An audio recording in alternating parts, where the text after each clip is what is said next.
Starting with the least time-consuming activity, but one that really warms you up, make a good old cup of coffee. I have also included a mini how I make my coffee because I'm extra like that. So all you have to do is add 1 teaspoon of your favorite coffee along with 2 teaspoons of sugar and just a little tiny bit of water, and you whisk this until the color becomes really light and the texture is quite fluffy. And then what? You just add a little bit of milk, or if you're crazy and like your coffee black, then just add water. I will say this, that usually doctors recommend you to stay away from caffeine, especially when you're anxious.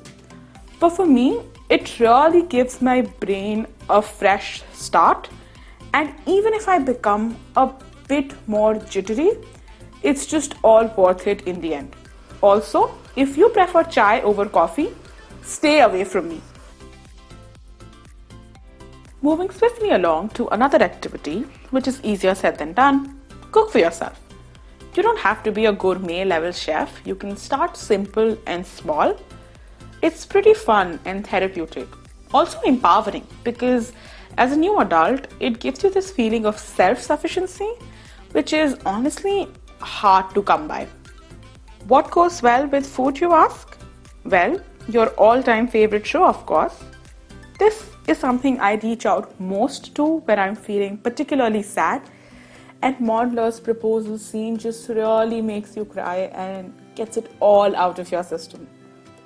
Such shows are the true definition of comfort, which is exactly what you need in stressful times. And to be honest, sometimes fictional characters give you more hope and belief than your real friends. So why not? As Albus Percival Wulfric Brian Dumbledore has rightly said, and I quote, "Words are, in my not so humble opinion, our most inexhaustible source of magic, capable of both inflicting injury and remedying it." To be honest, I'll forever be a little mad at myself for being a late reader, but I might have actually compensated that with my binge reading habits. And no, I am not kidding. I'm someone who finished The Order of the Phoenix in 3 days with school.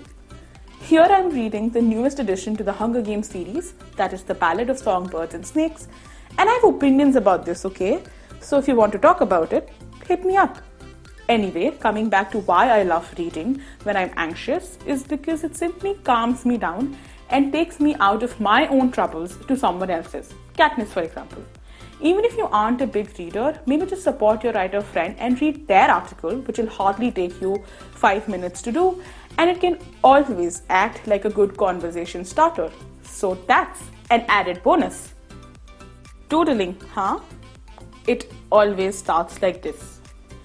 Anyway, I used to doodle just a bit here and there back in school, but recently I found this technique of choosing a letter that you can outline over and over again and basically fill an entire page out of it.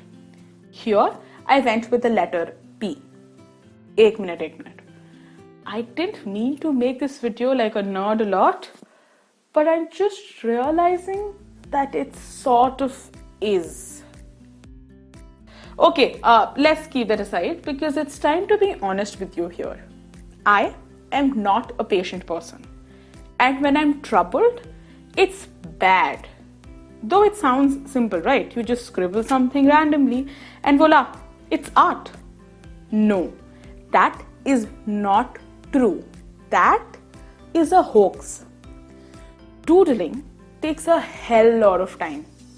I don't think I can stick to something for hours on end. I do understand the concept, like it does take your mind away for some time. But knowing me, especially because I have to complete something I started, otherwise it just keeps bugging me, I don't think doodling works when I'm anxious, at least for me.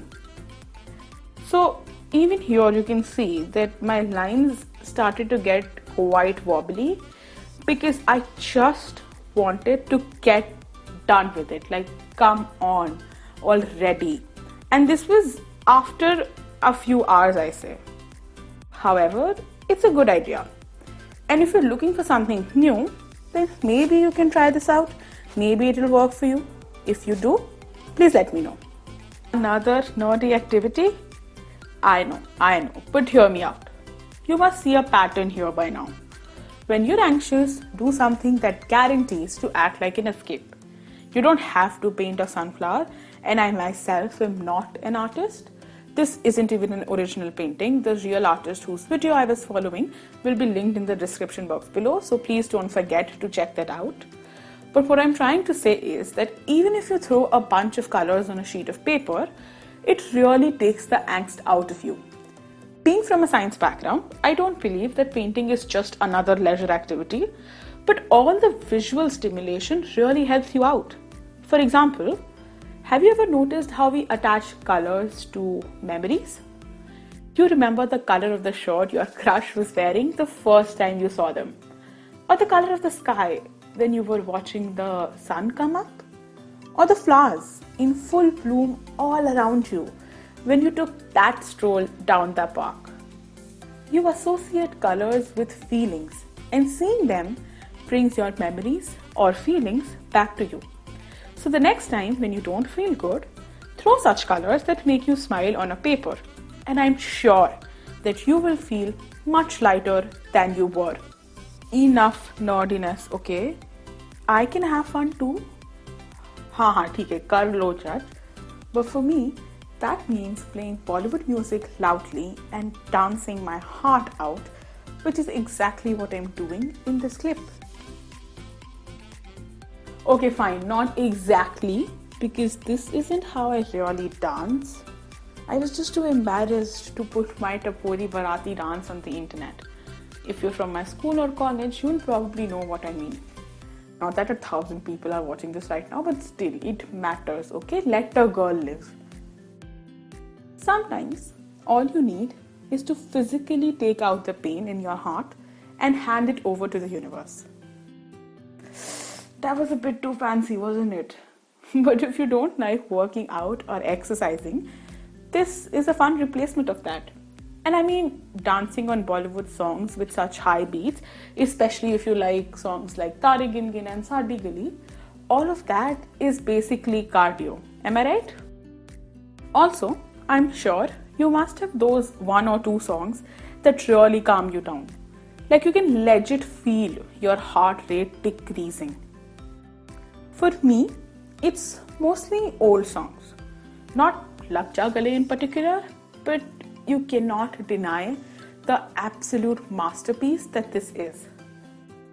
हमको हुई है आज ये खड़िया नसीब से, जी भर के देख लीजिए हमको करीब से. I mean, come on, who are you kidding? This song can give your love life an existential crisis. But sometimes that works. So, what are you waiting for? Put your headphones on and forget that the world even exists around you for those 5 minutes. But please, finish this video first, because my last tip is something that I really want all of you to try.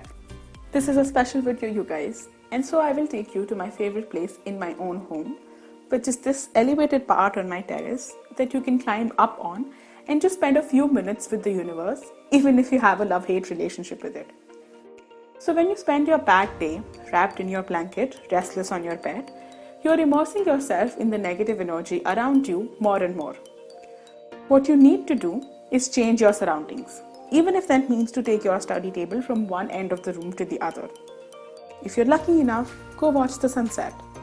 Even though I prefer sunrises over sunsets, but I don't wake up on time, and that's okay, because the cool evening breeze, the different hues in the sky, puts things in perspective. And all of a sudden, your worries seem insignificant in comparison to the all-encompassing sky. At the same time, it feels like someone, somewhere is looking out for you. That's all from my side today, guys. I hope you liked this video, and if you did, then please don't forget to like, share and subscribe. And even if you don't, at least remember that you all are strong, beautiful and worthy people, capable of all the love and light in this world. Thank you for watching, and I'll see you soon in my next one. Bye!